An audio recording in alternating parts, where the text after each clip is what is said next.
Jasmine Washington stands frozen at the first-class gate, tears streaming down her face as the white gate agent smugly denies her entry. "Nice try with the fake ticket," he sneers. Little does he know, Captain Olivia Washington is watching everything from the jetway. Before we dive into this shocking story, let me know where you're watching from in the comments. Hit that like button if you've ever been underestimated, and subscribe to see more stories of justice being served. Now, let's see what happens when this gate agent realizes who he's really dealing with. 16-year-old Jasmine Washington had been counting down the days to this trip for months. An honors student at Roosevelt High with a perfect 4.0 GPA, she had dreams bigger than the sky itself. Every night before bed, she would gaze at the model planes hanging from her ceiling, imagining herself in the cockpit just like her mother. Aviation wasn't just a passing interest for Jasmine, it was in her blood. This morning, she woke up 2 hours before her alarm, too excited to sleep. Today marked her first solo flight, and not just in economy like she was used to, but in first class. The special ticket had been a surprise from her mother, Captain Olivia Washington, one of only 37 black female pilots at Atlantic Airways. "Mom, are you sure?"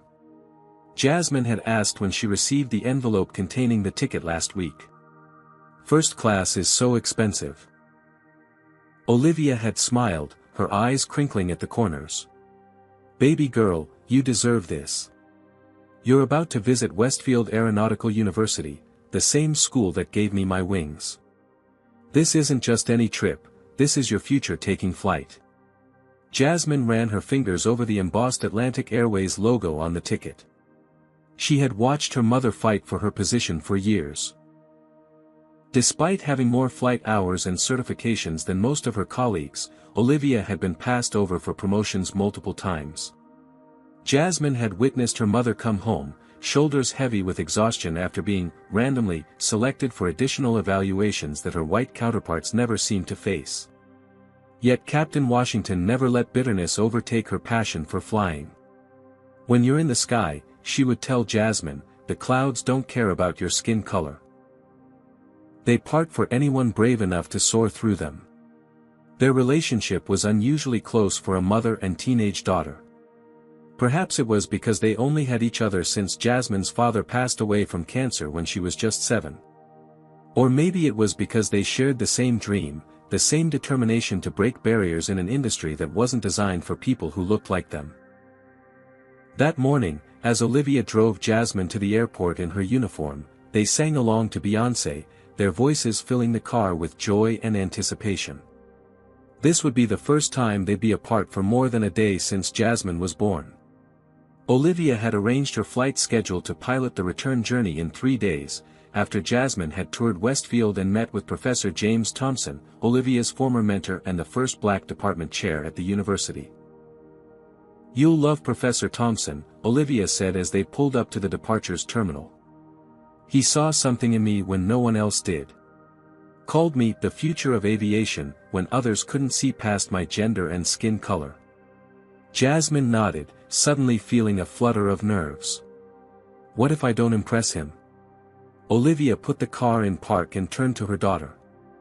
"Jasmine Alexandria Washington, you've been impressing people your whole life without even trying. Just be yourself." Before Jasmine stepped out of the car, Olivia pulled something from her pocket, a small gold pin in the shape of wings. "This was given to me by the first black female commercial pilot I ever met. I've worn it on every significant flight of my career. Today, it's yours." Jasmine's eyes widened as her mother pinned it to her jacket. The weight of its history and meaning wasn't lost on her. "Remember," Olivia said, "no matter what happens, you belong in any space you enter. Don't let anyone make you feel otherwise." It wasn't an idle warning.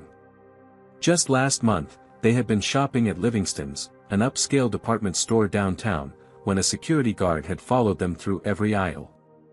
When Olivia had confronted him, he claimed it was routine surveillance, despite the fact that he wasn't tailing any of the white shoppers. And then there was the incident at La Maison, the fancy French restaurant where they'd gone to celebrate Olivia's promotion.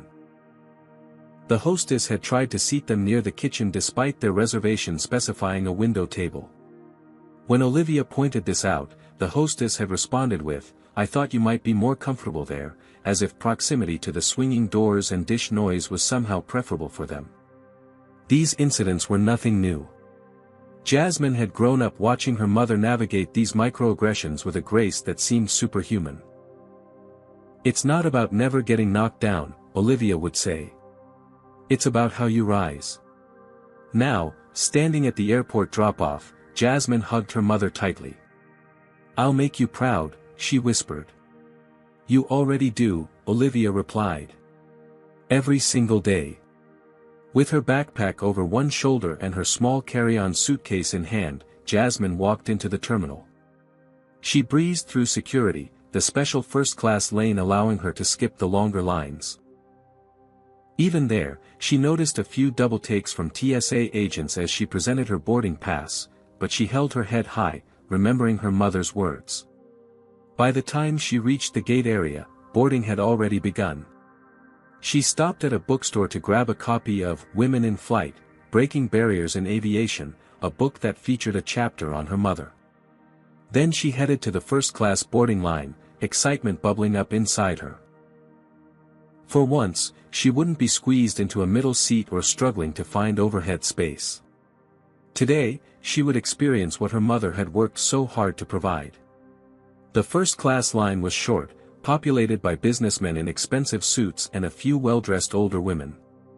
Jasmine, in her jeans, sneakers, and Washington Nationals baseball cap, stood out.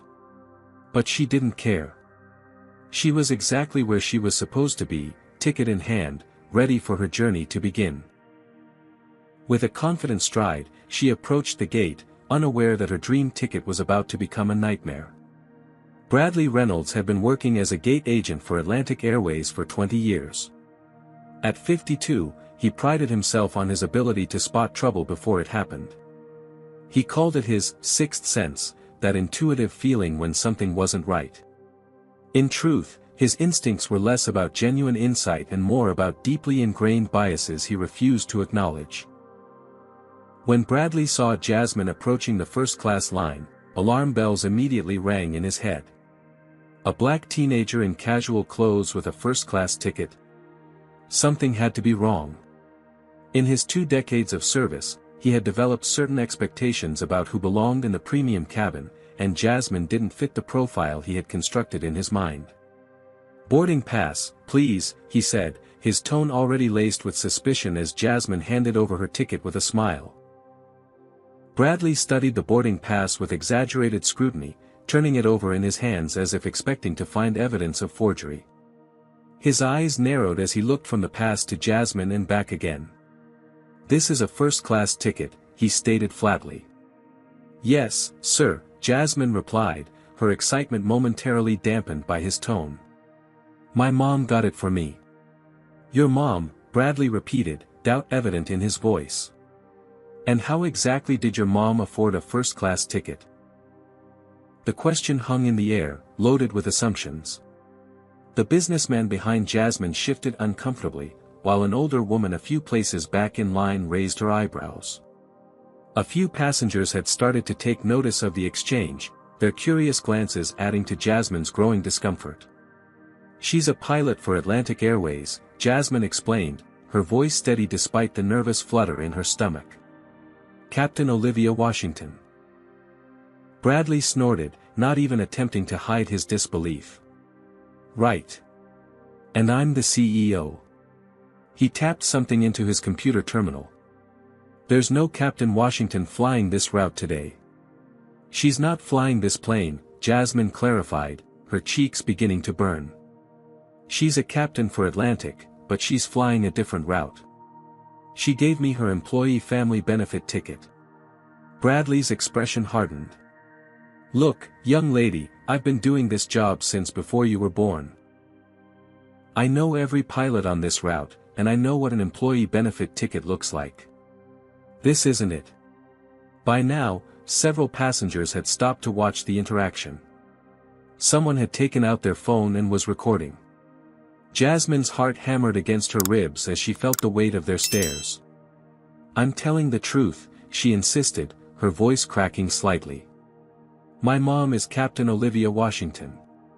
You can check the employee directory. Do you know how many people try to scam their way into first class every day? Bradley countered, his voice rising. Employee family tickets have a specific code, and yours doesn't have it. This ticket is invalid. A lump formed in Jasmine's throat as she remembered her mother showing her the special booking process she'd used. There had been a specific reservation code, but Olivia had assured her everything was properly entered into the system. There must be some mistake, Jasmine said, trying to keep her voice from trembling. Can you please double-check? I don't need to double-check, Bradley replied dismissively. I know a fake when I see one. The word fake hit Jasmine like a physical blow. Tears pricked at the corners of her eyes as she became acutely aware of the spectacle unfolding around her. A middle-aged woman with a pearl necklace whispered something to her husband. A young man in a business suit was openly staring now, his expression a mix of curiosity and discomfort. My mother is a captain, Jasmine repeated, her voice barely above a whisper now. She's been flying for Atlantic for 15 years. Bradley's patience had visibly worn thin. Listen, you can either go back to the regular boarding line where you belong, or I can call security. Your choice. The memory of a similar incident flashed through Jasmine's mind. She was 12, shopping at a boutique with her mother, when the store clerk had accused her of stealing a bracelet she'd been trying on. The humiliation had been overwhelming then, but her mother had been there to defend her, to shield her from the worst of it. Now she stood alone, exposed and vulnerable. Her hands shook as she fumbled with her phone, desperately scrolling through her photos to find one of her mother in uniform. Look, this is her, she said, holding up a picture of Olivia in her captain's hat, for stripes gleaming on her shoulders. Bradley barely glanced at it. Anyone can find a picture online. For all I know, you downloaded that from some website. A security officer had begun making his way over, alerted by Bradley's increasingly loud tone. Jasmine felt as if the floor were tilting beneath her feet. The room seemed to spin, faces blurring around her as tears threatened to spill over. Please, she whispered, just call her. I can give you her number. I'm not calling anyone, Bradley said firmly. Either you move aside and let legitimate passengers board, or I'll have security escort you away from the gate.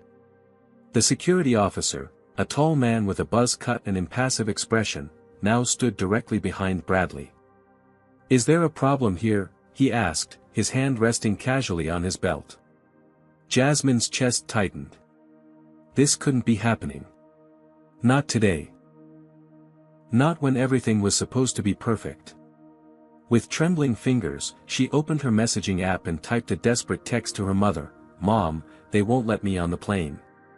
The gate agent says my ticket is fake. He's calling security. Please help. As she hit send, she looked up to see Bradley gesturing to the security officer, pointing at her as if she were a criminal. The tears she'd been fighting back finally spilled onto her cheeks, hot and humiliating, as the security officer took a step toward her. In that moment, Jasmine Washington felt smaller than she ever had before. Captain Olivia Washington checked her flight plan one last time in the pilot's lounge of Terminal C. Her Boeing 737 was scheduled to depart for Chicago in 90 minutes, giving her just enough time to ensure her daughter was safely on her way to Westfield before beginning her own pre-flight procedures. Everything was going according to plan until her phone vibrated with a message notification.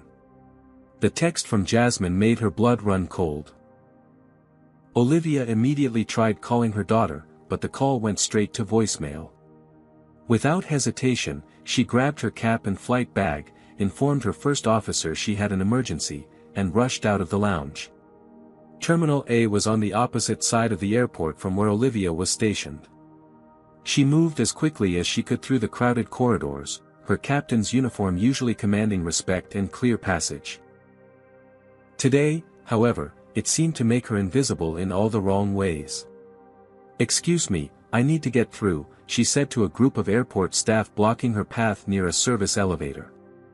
They barely glanced at her before one replied, "This area is for authorized personnel only." Olivia pointed to the 4 stripes on her shoulder. "I'm Captain Washington with Atlantic Airways. This is an emergency involving my daughter." The staff members exchanged skeptical glances before reluctantly stepping aside. As she hurried on, Olivia couldn't help but think about how often her uniform, a symbol of authority and expertise, failed to shield her from the same prejudices that followed her outside the airport. Her mind flashed back to her first day at flight school, 20 years ago. She had arrived early, eager to begin training, only to be directed to the flight attendant program 3 separate times before someone finally believed she was there to become a pilot. "Are you sure you're in the right place?" they had asked, doubt written across their faces. Then there was the passenger who had refused to board when he saw her in the cockpit during pre-boarding. "I'm not trusting my life to an affirmative action hire," he had declared loudly enough for everyone to hear. Her captain at the time, a white man named Robert, had defended her, but the sting of those words had never fully faded. As she rushed through the terminal, dodging rolling suitcases and distracted travelers, Olivia thought about the countless times she'd had to prove herself. The extra simulator hours she'd logged to ensure her skills were beyond reproach. The comments about her hair, her voice, her very presence in spaces traditionally dominated by white men. The constant pressure to be not just good, but exceptional. Even after becoming one of the youngest captains in the airline's history, the scrutiny hadn't stopped. Just last month, a passenger had complimented her after a particularly smooth landing, only to add, "You fly pretty well for a woman." Olivia had smiled tightly and thanked him, swallowing the retort that burned on her tongue.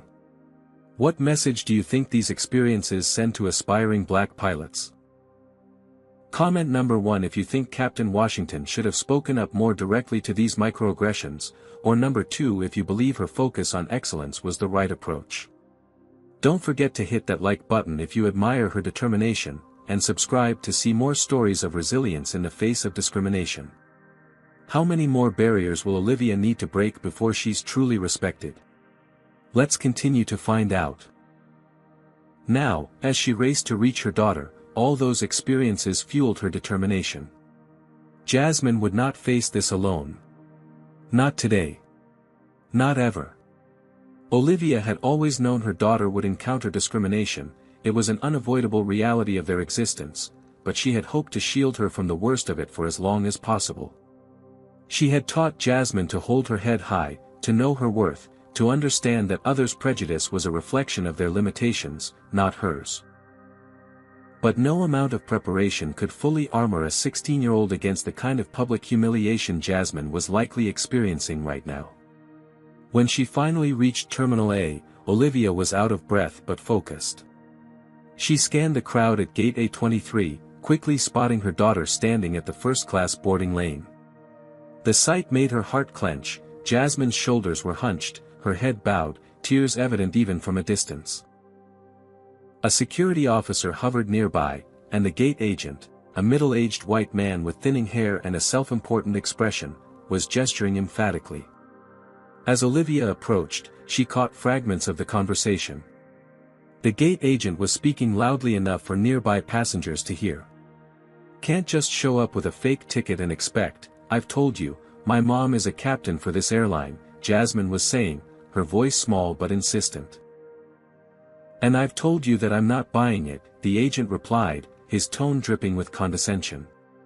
Olivia watched as her daughter, her brilliant, determined, kind-hearted daughter who had never given her a moment's trouble, was treated like a criminal for simply existing in a space someone had decided she didn't belong. The scene was so familiar it made her chest ache. How many times had she herself been questioned, second-guessed, overlooked? She straightened her uniform jacket and adjusted her cap. Then, with the same steady confidence she brought to the cockpit during turbulence, Captain Olivia Washington strode toward the gate. The security officer noticed her first, his eyes flickering to her uniform before returning to Jasmine. The other passengers in line had formed a small semicircle around the scene, some openly staring, others pretending not to watch while stealing glances. A few had phones out, recording the confrontation.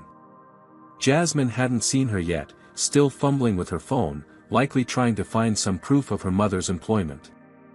The gate agent, whose name tag read Bradley, was impatiently tapping his fingers on the counter, clearly ready to have Jasmine removed. As Olivia drew closer, she expected Bradley to notice her uniform, to make the connection between the captain approaching his gate and the teenager he was harassing. Instead, without even looking up from his computer, he held up a hand in her direction. "You'll need to wait your turn," he said dismissively. "I'm dealing with a situation here." And in that moment, despite her uniform, despite her rank, despite her 15 years of service to Atlantic Airways, Captain Olivia Washington was just another invisible black woman to him. "I believe the situation you're dealing with concerns my daughter," Olivia said, her voice steady but firm, the same tone she used when guiding her crew through unexpected turbulence. Bradley Reynolds finally looked up, his expression transitioning from annoyance to confusion as he registered her uniform, then to shock as his eyes darted between Olivia and Jasmine, noting their identical high cheekbones and determined set of their jaws. "Mom!" Jasmine's voice broke with relief as she rushed to Olivia's side. Bradley's mouth opened and closed several times before he managed to speak. You're a captain." "Captain Olivia Washington," she confirmed, placing a protective arm around Jasmine's shoulders. 15 years with Atlantic Airways, currently based out of this terminal. "Now, would you mind explaining why you're accusing my daughter of fraud and threatening her with security?" The passengers who had been watching the scene unfold let out a collective gasp. Someone whispered, "Oh shit," while another muttered, "He's in trouble now." The security officer took a small step back, suddenly finding great interest in a spot on the floor. Bradley's face had turned an alarming shade of red. There must have been some misunderstanding," he stammered. "The ticket didn't have the proper employee family code, and when she mentioned her mother was a captain, I didn't see any Captain Washington on today's flight manifest, because I'm flying to Chicago in an hour, not to Boston on this flight," Olivia interrupted. "And the ticket has the proper code. I booked it myself through our employee portal." She held out her hand, and Jasmine placed her boarding pass in it. Olivia examined it briefly before pointing to a string of characters in the corner. "This is the Employee Family Benefit Code, Mr. Reynolds. It's valid, as you would have known if you'd bothered to verify it in the system instead of making assumptions based on what my daughter looks like." Bradley's expression shifted to defensive indignation.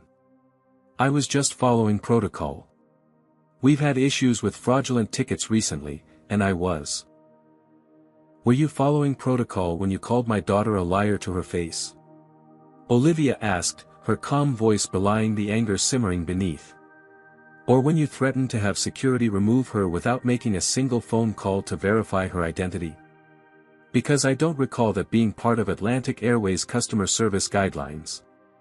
By now, a small crowd had gathered. Phones were out, recording the confrontation. Bradley seemed to suddenly realize he had an audience, and his demeanor shifted to one of placating insincerity. "Captain Washington, I sincerely apologize for the misunderstanding. Of course your daughter is welcome to board in first class." He reached for the boarding pass, but Olivia didn't release it. "This isn't about boarding now," she said. "This is about how you treated a legitimate passenger with a valid ticket. This is about the assumptions you made based solely on her appearance." Bradley's smile became strained. "I assure you, this had nothing to do with," "Choose your next words very carefully, Mr. Reynolds," Olivia warned, her voice lowered but no less intense. A man in a suit approached, his Atlantic Airways management badge identifying him as Marcus Daniels, terminal supervisor. His face was a carefully constructed mask of concern as he inserted himself into the situation. "Captain Washington, I was informed there's an issue at the gate. How can I help resolve this?" His tone suggested he viewed this as a minor inconvenience rather than the significant incident it was. "Your gate agent accused my daughter of presenting a fraudulent ticket, refused to verify her identity when she explained I'm an Atlantic Airways captain, and was about to have security remove her from the gate, all without making a single phone call to confirm her story, Olivia explained, maintaining her professional composure. "I'd call that more than an issue, Mr. Daniels." Marcus glanced at Bradley, then at the gathered crowd, clearly assessing the public relations damage. "I understand your frustration, Captain. Please accept our sincere apologies for this unfortunate misunderstanding. I can assure you Mr. Reynolds meant no harm." "Intentions don't negate impact," Olivia replied. "And this is far from the first misunderstanding I've witnessed or experienced at this airline." Jasmine stood quietly beside her mother, still visibly shaken but drawing strength from Olivia's unwavering presence. The security officer had completely backed away now, pretending to be engaged with his radio. Marcus lowered his voice. "Captain Washington, we value your service to Atlantic Airways. I'm sure we can handle this matter discreetly. Perhaps we could discuss this in my office after your daughter boards." The suggestion that this should be swept under the rug, handled discreetly, as if Jasmine's humiliation was a minor inconvenience to be managed rather than addressed, only fueled Olivia's resolve. "No, Mr. Daniels, we will not be handling this discreetly," she replied, her voice carrying just enough for the onlookers to hear. "My daughter deserves a public apology at minimum, and I expect a full investigation into Mr. Reynolds' conduct today." Bradley, sensing the gravity of his situation, finally offered what passed for an apology. "I'm sorry if there was a misunderstanding, Miss Washington. We deal with many situations at this gate, and I was only trying to maintain the integrity of our boarding process." The non-apology hung in the air, hollow and insufficient. Olivia fixed him with a steady gaze. "That's not an apology, Mr. Reynolds. That's a justification." Marcus stepped in again, his smile tight. "Let's not delay the flight any further. I'll personally escort Miss Washington to her seat, and we can address this matter through the proper channels afterward. The aircraft needs to depart on schedule." Olivia checked her watch. She had 45 minutes before she needed to be at her own gate for pre-flight preparations. Enough time to ensure Jasmine was safely on board and to make it crystal clear that this incident would not be forgotten once the plane pushed back from the gate. "Jasmine will board now," she agreed, "but don't mistake this for the end of the matter.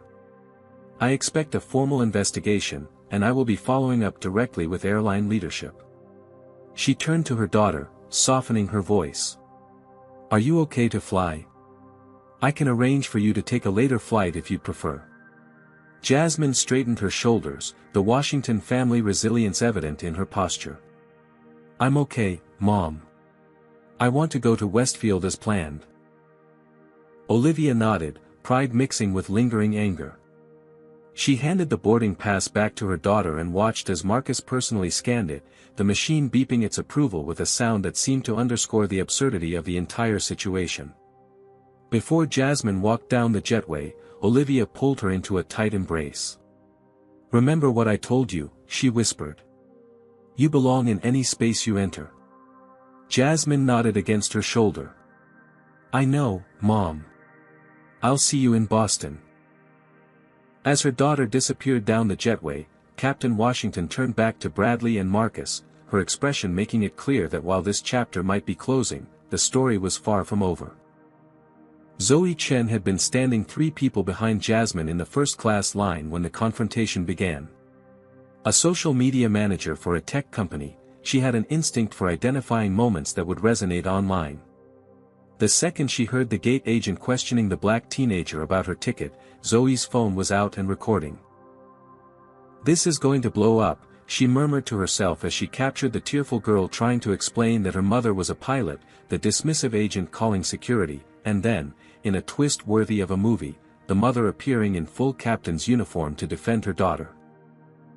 By the time Jasmine boarded the plane and Captain Washington left to prepare for her own flight, Zoe had already edited the 6-minute video down to a punchy 90 seconds, complete with captions highlighting the most egregious exchanges. She posted it to her TikTok and Twitter accounts with the caption, "Watch this black teen get accused of having a fake first-class ticket, until her mom shows up in a captain's uniform." Hashtag flying while black, hashtag Atlantic Airways, hashtag racism. As Jasmine settled into her first-class seat, she was unaware that her humiliation was already spreading across the internet at breakneck speed. The cabin crew, however, had been informed of the incident by the lead flight attendant, who had received a call from the gate. "Are you Jasmine?" asked a flight attendant named Kevin, approaching her seat with a sympathetic smile. "I'm so sorry about what happened at the gate. Can I get you anything before we take off? Water? Juice?" Jasmine managed a small smile, grateful for his kindness. "Water would be nice, thank you." Another flight attendant, an older woman named Patricia, gave Jasmine a wide berth, avoiding eye contact altogether. It was clear that news of the incident had created a divide among the crew, those who empathized with Jasmine and those who felt uncomfortable or perhaps even aligned with Bradley's actions. As the plane taxied down the runway, Jasmine gazed out the window, trying to focus on the excitement of visiting Westfield rather than the knot of humiliation still tight in her stomach. She thought about her mother's calm confidence in the face of Bradley's disrespect. Would she ever possess that same poise? That ability to stand firm without losing control? When the plane reached cruising altitude, Jasmine connected to the in-flight Wi-Fi to let her mother know she was okay. That's when she saw the notifications flooding her social media accounts. Friends from school, distant relatives, even strangers were tagging her in a video that appeared to be going viral.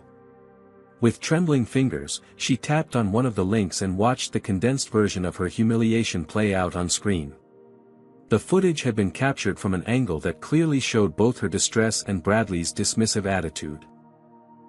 The moment when her mother appeared, resplendent in her uniform, had been emphasized with a dramatic slow-motion effect and caption, "Plot twist, Mom is a captain." The video already had over 50,000 views and was climbing rapidly. The comments section was flooded with outrage. "This gate agent needs to be fired." The look on his face when he realized who her mom was. Priceless. This is what black people deal with every day. Atlantic Airways better make this right. Jasmine didn't know whether to feel validated or mortified. On one hand, people were acknowledging the injustice of what had happened. On the other, her most vulnerable moment was now being consumed as entertainment by thousands of strangers. A text from her mother lit up her screen. "Just saw the video going around. Are you okay? We'll get through this together. I love you." Before Jasmine could reply, Kevin returned with a message from the captain. "The pilot would like you to know that you're welcome to visit the cockpit after we land if you'd like. He said he's a friend of your mother's." For the first time since the incident, Jasmine felt a small spark of joy. "I'd like that," she said. Meanwhile, in another corner of the internet, the hashtags #CaptainsMatter2 and #FlyingWhileBlack were trending. The video had been picked up by several news outlets, which were reaching out to Atlantic Airways for comment. The airline's social media team was in crisis mode, monitoring mentions and scrambling to draft a response. By the time Jasmine's plane touched down in Boston 3 hours later, the video had amassed over 1 million views across platforms. As passengers deplaned, several gave her supportive nods or whispered words of encouragement, having recognized her from the viral footage that had made its way through the cabin during the flight. Professor James Thompson was waiting for her at arrivals, his tall frame easy to spot in the crowd. Olivia had called ahead to inform him of the incident, and his kind face was creased with concern as he greeted her. "Jasmine Washington," he said warmly, enveloping her in a grandfatherly hug. "Your mother has told me so much about you. I'm sorry your journey here was marred by such an unpleasant experience." "Thank you for meeting me, Professor Thompson," Jasmine replied, trying to summon some enthusiasm for the visit she had been looking forward to for months. As they walked to his car, Thompson's phone buzzed with a news alert. He glanced at it and shook his head. "Looks like your experience has sparked quite the conversation. NBC just picked up the story." Jasmine's stomach tightened. "I never wanted to be the center of attention like this." Thompson placed a gentle hand on her shoulder. Sometimes the moments that define us are the ones we never asked for. Your mother didn't ask to be one of the few black female captains in commercial aviation, but her presence in that cockpit has changed the industry for the better. Perhaps this incident, difficult as it is, will create change too. As they drove toward Westfield, Jasmine's phone continued to light up with notifications. Friends expressing outrage. Relatives offering support. Strangers sharing their own stories of discrimination. The incident was no longer just about her, it had become a catalyst for a larger conversation about who belongs in which spaces and why. Back at Atlantic Airways headquarters, the public relations team was in full damage control mode. The video had been viewed by executives who were now demanding answers. Words like lawsuit, discrimination, and public relations disaster echoed through emergency meetings. And somewhere over the Midwest, Captain Olivia Washington piloted her Boeing 737 with the same steady hand she always had, unaware that her daughter's humiliation, and her own dignified response, was about to change both their lives in ways they never could have anticipated. Atlantic Airways is aware of the incident that occurred at Gate A23 and is conducting a thorough investigation. We are committed to providing excellent service to all our passengers and take these allegations seriously. This appears to be an isolated incident that does not reflect our company values. Richard Winters, Vice President of Communications at Atlantic Airways, reviewed the statement one last time before approving its release to the media. With 20 years of crisis management experience, he prided himself on crafting responses that sounded concerned without admitting fault. This situation, however, was rapidly spiraling beyond his control. The video has reached 5 million views, his assistant informed him, refreshing the social media dashboard on her tablet. CNN and MSNBC have both picked it up for their evening broadcasts. Richard pinched the bridge of his nose. What about the captain? Has anyone spoken with her yet? She landed in Chicago an hour ago. HR has scheduled a call with her for this evening. When Captain Washington's phone rang in her hotel room, she was reviewing flight plans for her return journey the following day. The caller ID showed Atlantic Airways corporate office. Captain Washington speaking, she answered, her voice professional despite her simmering anger. Captain, this is Amanda from Human Resources. I have Richard Winters, VP of Communications, and Thomas Parker from Legal on the line with me. Olivia straightened, recognizing the formation of a damage control squad when she heard one. I'm listening. Richard's voice came through, smooth and practiced. Captain Washington, first and foremost, we want to express our sincere regrets regarding the incident involving your daughter today. That's not how we want any passenger to be treated, especially family of our valued pilots. Olivia noted the careful phrasing. Regrets rather than apologies, the emphasis on her being a valued pilot rather than addressing the clear discrimination at play. I appreciate the call, she replied evenly. However, I'm more interested in hearing about concrete actions the airline plans to take in response. There was a pause before Richard continued. We're conducting a full investigation into the matter. In the meantime, we'd like to offer you and your daughter vouchers for future flights as a gesture of goodwill. The implication was clear, accept the vouchers, let us handle this internally, move on. It was the same playbook she'd seen used countless times when passengers of color raised concerns about discriminatory treatment. Mr. Winters, Olivia said, her tone cooling several degrees, my daughter was publicly humiliated, accused of fraud, and nearly removed by security for the crime of being a young black woman with a first-class ticket. Vouchers aren't going to address the systemic issues that allowed this to happen. Thomas from Legal cleared his throat. Captain Washington, we understand your frustration. However, we'd caution against making allegations of systemic issues without evidence. Our records show no pattern of similar incidents. Olivia almost laughed. No pattern? Have you spoken to Valencia Brown in your flight attendant corps? Or Michael Jenkins in ground operations? Or any of the other black employees who filed complaints only to have them dismissed as misunderstandings? Ever had your legitimate concerns dismissed as isolated incidents? Comment number 1 if you think Atlantic Airways is genuinely unaware of discrimination problems, or number 2 if you believe they're deliberately downplaying a pattern. Hit that like button if you're standing with Captain Washington in her fight for accountability, and subscribe to see how this confrontation unfolds. Will the airline recognize their responsibility, or will they continue offering empty gestures instead of real change? The silence on the other end of the line spoke volumes. I thought so, Olivia continued. Now, here's what's going to happen. I expect a formal, public apology to my daughter. I expect Bradley Reynolds to be held accountable for his actions. And I expect Atlantic Airways to take a hard look at its training and protocols to address the biases that led to this incident. Richard's voice returned, tense but maintaining its professional veneer. Captain, we understand your position. However, making this a public matter might not be in anyone's best interest. These situations are complex, and these situations are only complex when companies want to avoid accountability, Olivia interrupted. My daughter's humiliation is already public, over 5 million views last I checked. What isn't public is Atlantic Airways' commitment to making sure it never happens again. As the call continued, Jasmine was touring Westfield Aeronautical University with Professor Thompson. What should have been an exciting glimpse into her future was overshadowed by the morning's events and the ongoing virality of the video. This is our advanced simulator lab, Thompson was saying, showing her a room filled with flight simulators. Your mother spent countless hours in here, determined to be the best pilot in her class.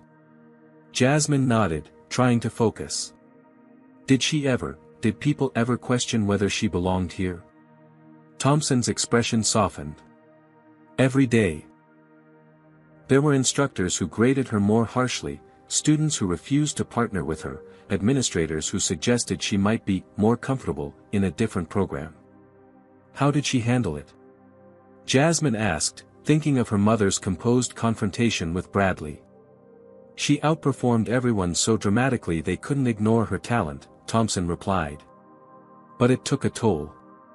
No one should have to be exceptional just to be treated with basic dignity.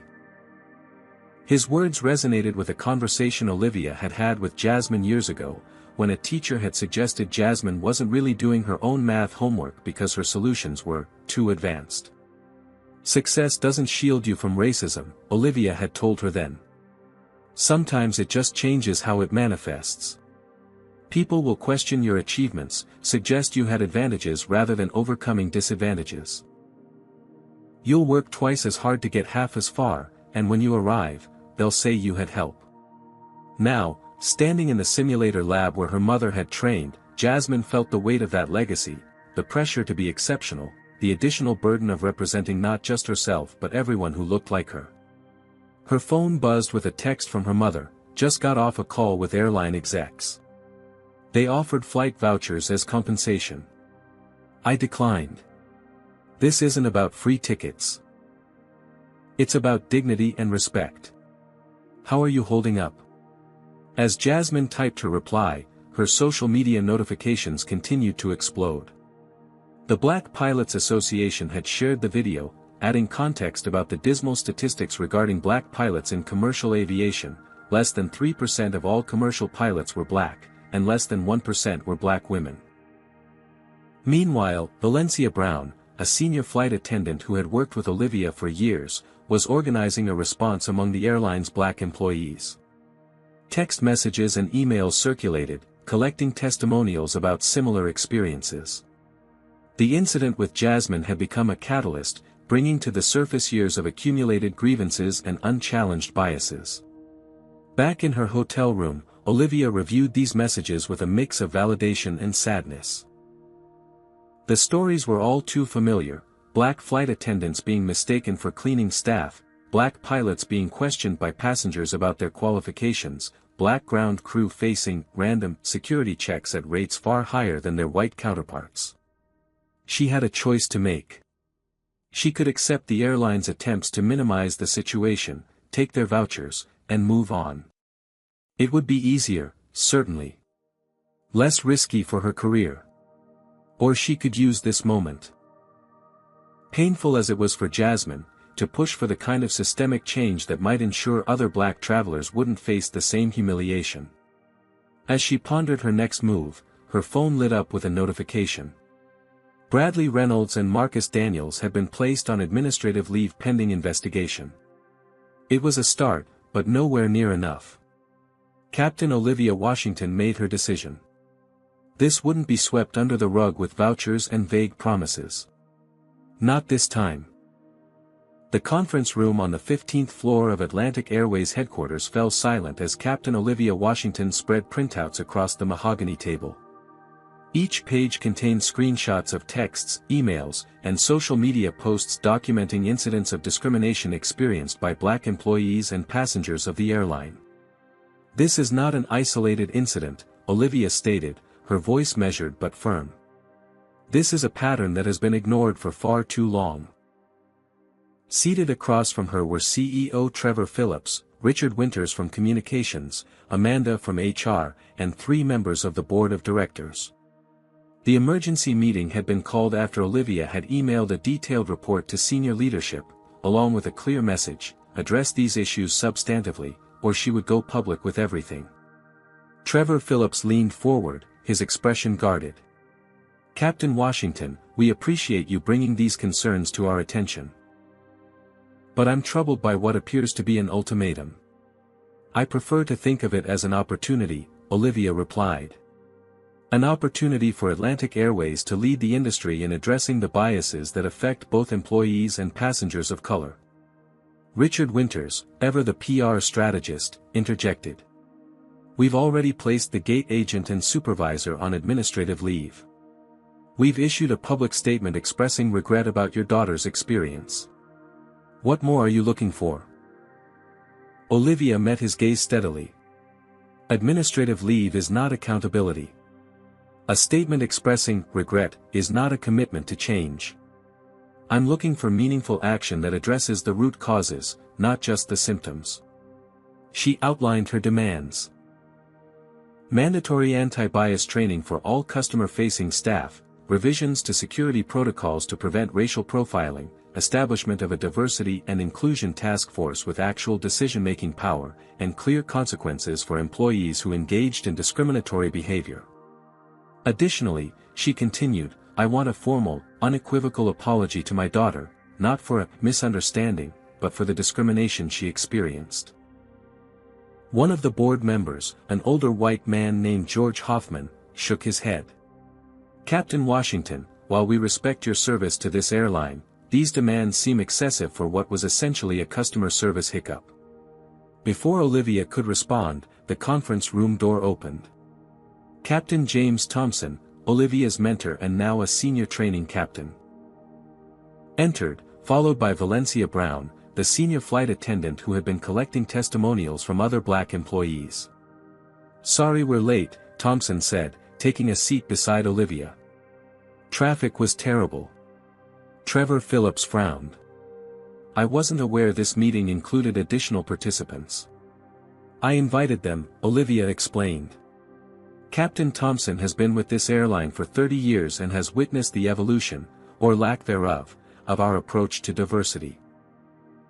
Valencia has been collecting experiences from other employees of color that support everything I've presented."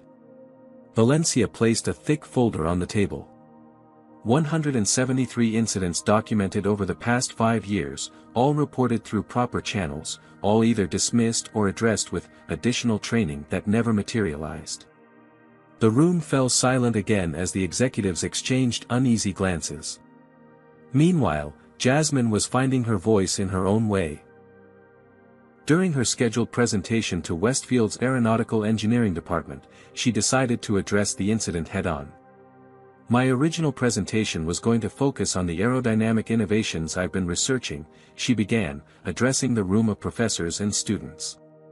"But recent events have highlighted another type of barrier in aviation, one that has nothing to do with air resistance and everything to do with resistance to change."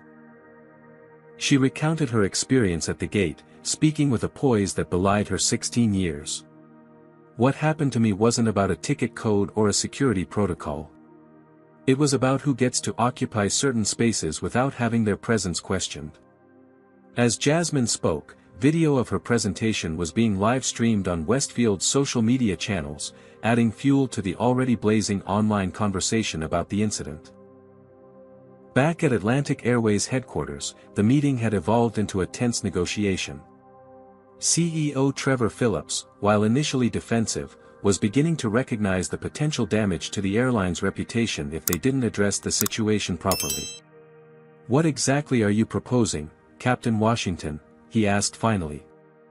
"I've outlined it in the document before you," Olivia replied. "But let me be clear about what happens if these changes aren't implemented. I have 15 years of documented incidents. I have testimonials from dozens of employees. I have statistics showing the disproportionate rate at which passengers of color are questioned, searched, or removed from flights. And now I have a viral video that has put a human face on all of it." The implication was clear. If Atlantic Airways didn't take meaningful action, all of this would become public in a way that no PR strategy could contain. Valencia added, "This isn't just coming from Captain Washington. There are many of us ready to speak out if necessary." Richard Winters, always calculating the public relations angle, looked genuinely alarmed. "Trevor, we need to consider this carefully. The video already has over 10 million views. If this escalates further, it's not about the views," Olivia interrupted. "It's about doing what's right. It's about my daughter being able to board a plane without being humiliated. It's about every black passenger and employee being treated with the same respect automatically afforded to others." Thompson, who had remained quiet until now, addressed the CEO directly. "Trevor, I've known you for 20 years. You've always prided yourself on running an airline that values integrity. This is a moment to demonstrate that integrity, not just talk about it in mission statements." As the discussion continued, Bradley Reynolds and Supervisor Marcus Daniels received notifications that they had been placed on indefinite administrative leave.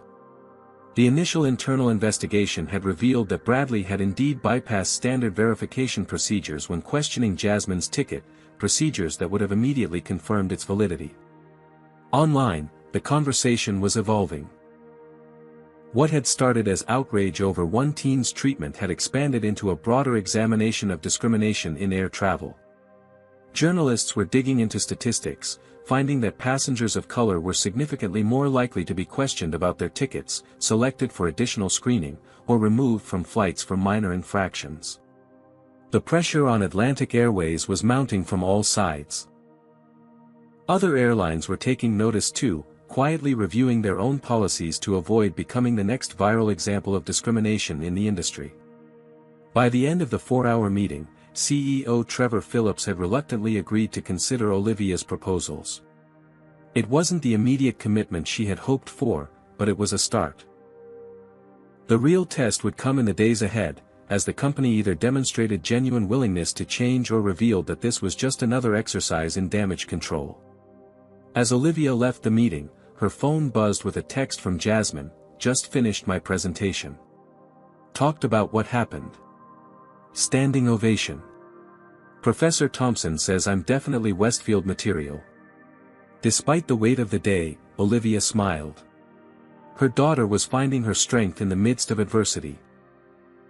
A skill that would serve her well in whatever skies she chose to navigate. "Let's be honest, Captain Washington," CEO Trevor Phillips said, leaning back in his chair during their private meeting 3 days after the viral incident. "While what happened to your daughter was unfortunate, implementing these kinds of sweeping changes would be an overreaction. It sends a message that Atlantic Airways has a systemic problem, which we don't." Olivia had expected this response.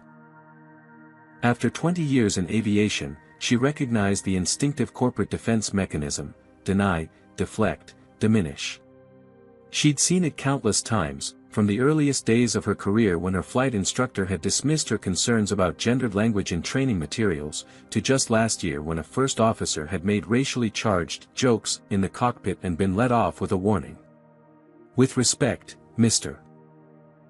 Phillips," she replied, sliding a tablet across his desk, "the data suggests otherwise." Trevor frowned as he looked at the screen. Olivia had compiled incident reports from the past 5 years, categorized by race and outcome. The pattern was undeniable.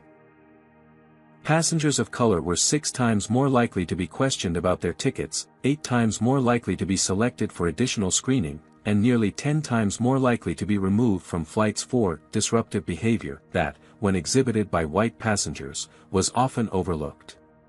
"Where did you get this data?" Trevor asked, his confident demeanor faltering slightly. "From Atlantic Airways' own reporting system," Olivia explained. "Valencia Brown in Customer Relations helped compile it. Nothing here is new information, it's just never been presented in aggregate before." As Trevor continued scrolling through the data, the door opened and Valencia entered, followed by 3 other flight attendants, 2 black, 1 Latina, each carrying their own documentation. "These are reports that were filed and subsequently dismissed," Valencia explained, placing a folder on the desk. 47 incidents in the past year alone where passengers of color were subjected to treatment that violated our own customer service guidelines. Trevor's expression hardened. "This feels like an ambush, Captain Washington." "It's not an ambush," Olivia assured him. "It's an awakening. For too long, these issues have been treated as isolated incidents rather than symptoms of a larger problem. My daughter's experience was simply the one that happened to be caught on camera." Meanwhile, across the country at Westfield Aeronautical University, Jasmine was delivering a speech that would ultimately prove as impactful as her mother's methodical presentation of evidence. Standing before a packed auditorium of students, faculty, and local media, Jasmine spoke not just about her humiliation at the gate, but about the broader implications of that moment. "When that gate agent looked at me, he didn't see a future pilot," she said, her voice clear and steady. "He didn't see an honors student with dreams of following in her mother's footsteps.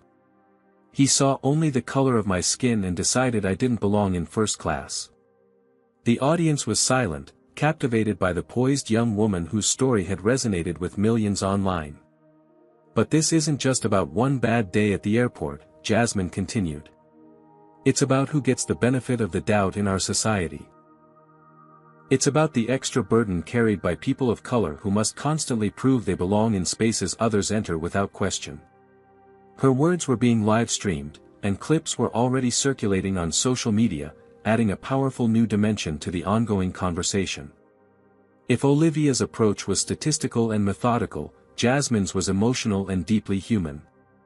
Together, mother and daughter were creating a narrative too compelling to ignore.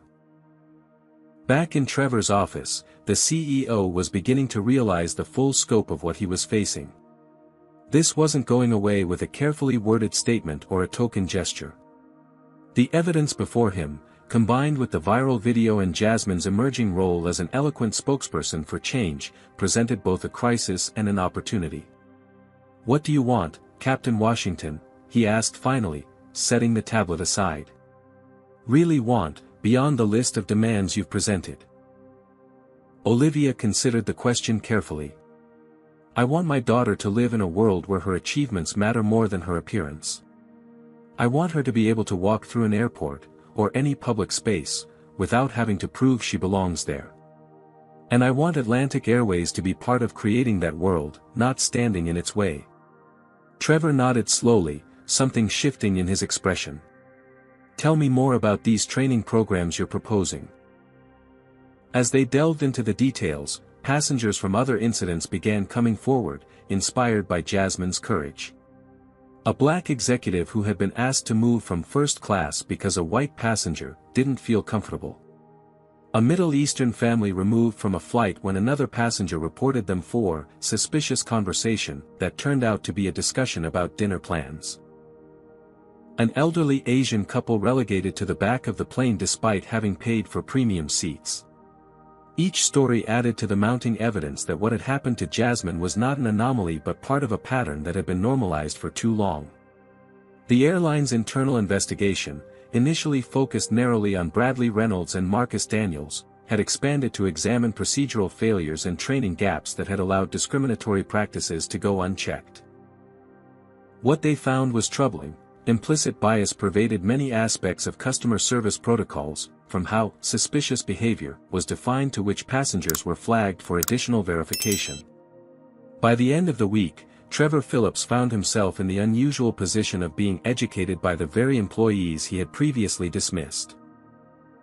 Valencia's meticulously documented incidents, combined with Olivia's strategic vision for reform and the public relations nightmare unfolding online, had created a perfect storm that demanded real change. "Your mentor, Captain Thompson, said something to me yesterday that I can't get out of my mind," Trevor admitted during their final meeting. He said, "Sometimes you have to break systems to fix them. I've spent my career building and maintaining systems. The idea of breaking them is uncomfortable." "Growth usually is," Olivia replied simply. For Jasmine and Olivia, the past week had been emotionally exhausting.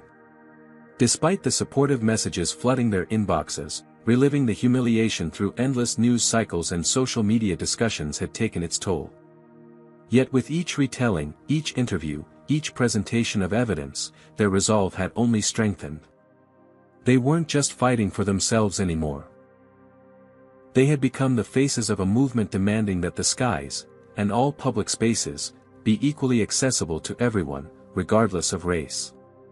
As Trevor Phillips finally, reluctantly, conceded that significant changes were indeed necessary, Olivia thought of something her father had told her when she first announced her intention to become a pilot, decades ago when female black pilots were even rarer than they were now. "The hardest part of flying," he had said, "isn't taking off or landing. It's convincing others you have the right to be in the cockpit in the first place." For too long, she and others like her had shouldered that burden alone. Perhaps now, finally, the weight would begin to shift.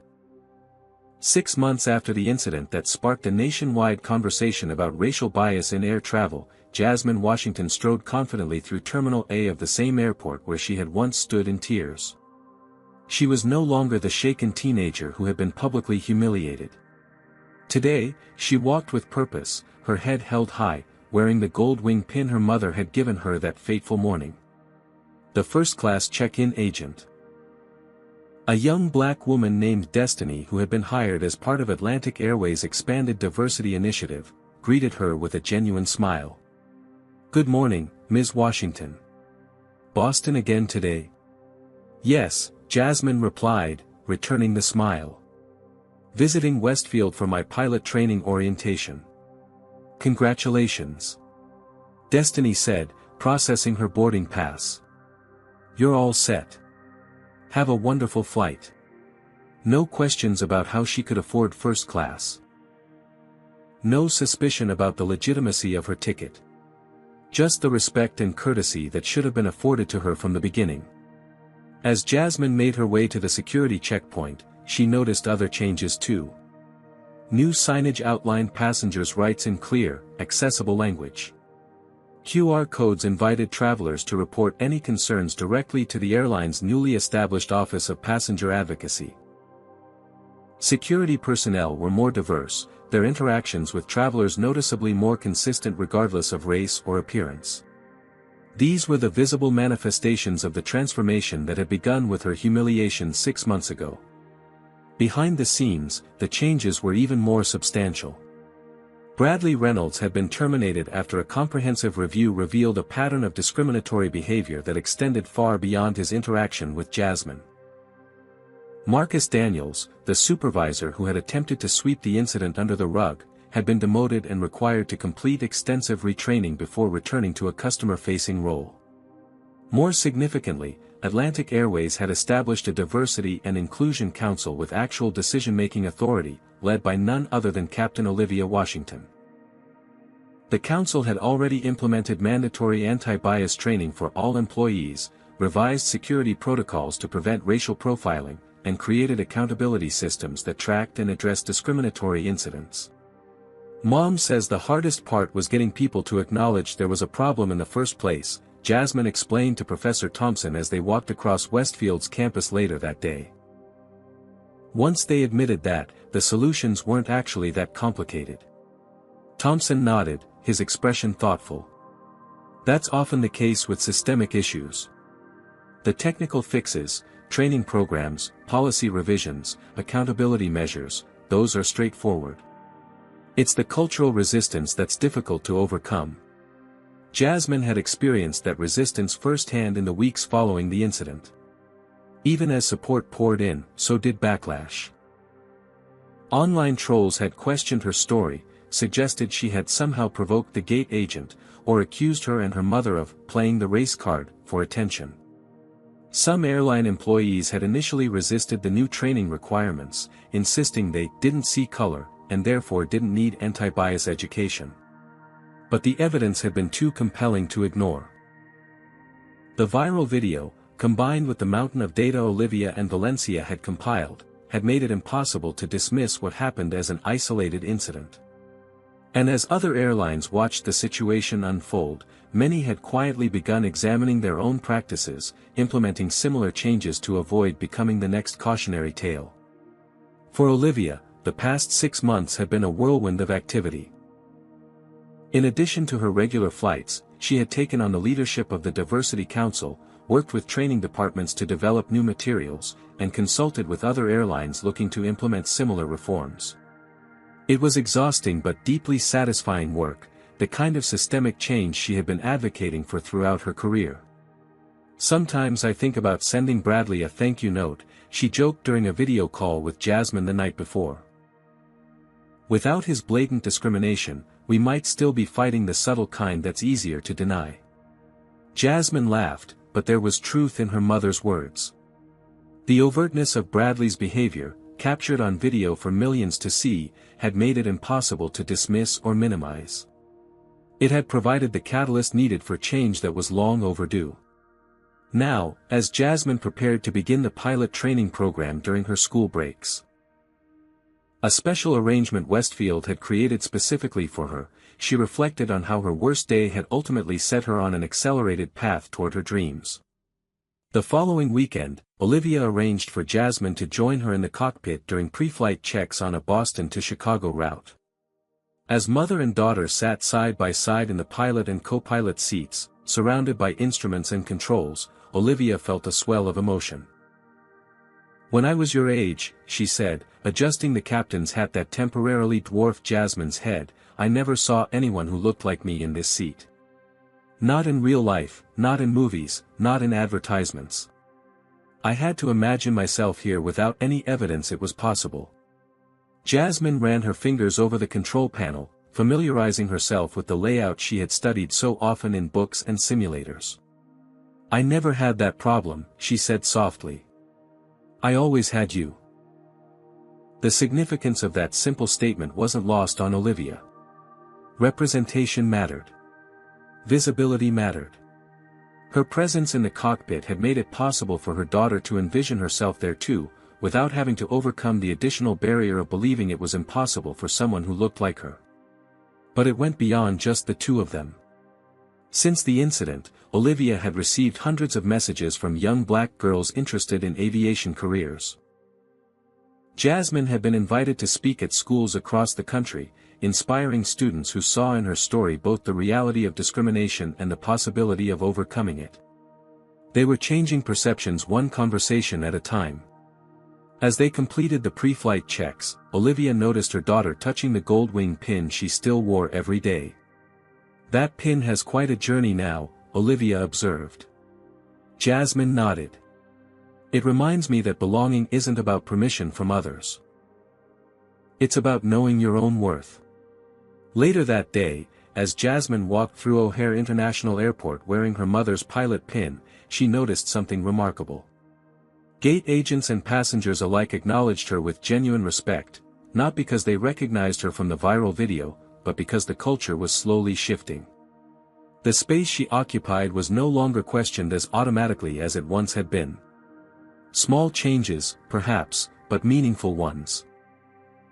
And they had ripple effects beyond the world of aviation. Other industries had taken note of Atlantic Airways' transformation, implementing their own reforms to address similar biases. Conversations about who belonged in which spaces had expanded beyond airports to include restaurants, stores, schools, and workplaces. It wasn't perfect, systemic change never happened overnight, but it was progress. Real, measurable progress that had begun with one terrible day and one viral video. The final twist in Jasmine's journey came a week later, when Professor Thompson called with news that left her speechless. Westfield Aeronautical University, impressed by her poise, intelligence, and obvious passion for aviation, had accepted her into their elite pilot training program, making her the youngest black female ever admitted, breaking the record previously held by her mother. "Your experience gave you a perspective that can't be taught in classrooms," Thompson explained. "We need voices like yours in this industry." As Jasmine shared the news with Olivia that evening, both women reflected on the unexpected path that had led them here. What had begun as a humiliating rejection at a gate had transformed into an opportunity to reshape an industry, to open doors for others, to challenge assumptions about who belonged in which seats. "I used to think success meant proving them wrong," Olivia said, embracing her daughter. "Now I realize it's about changing the system so no one has to prove themselves in the first place." Jasmine nodded, understanding completely. Her journey had only just begun, but already she had learned perhaps the most important lesson of all, that true transformation happened not when you fought for your own seat, but when you ensured that seats were accessible to everyone who deserved them. This story reminds us that discrimination often hides behind protocols and procedures that seem neutral but impact people differently based on race. What happened to Jasmine wasn't just about one biased gate agent, it revealed an entire system that normalized questioning black people's presence in premium spaces. The Washington women teach us several powerful lessons: that documentation matters, recording incidents creates undeniable evidence. That collective action amplifies individual voices. When Valencia and others joined Olivia, the airline couldn't ignore them. That institutional change requires both emotional appeals and hard data, and that transformation isn't just about punishment but creating new systems. Perhaps most importantly, they show us that sometimes the most significant impact comes from our worst experiences. Jasmine's humiliation became the catalyst for industry-wide change that will benefit countless travelers who will never know her name but will experience the world she helped create. Have you ever witnessed or experienced discrimination that made you question whether you belonged somewhere? Comment below with your stories or thoughts on how we can create more inclusive spaces. If Jasmine and Olivia's journey inspired you, please like, subscribe, and share this video to help spread awareness about these important issues. Thank you for watching, and remember, sometimes the most powerful response to discrimination isn't just proving you belong, but transforming the system for everyone who comes after you.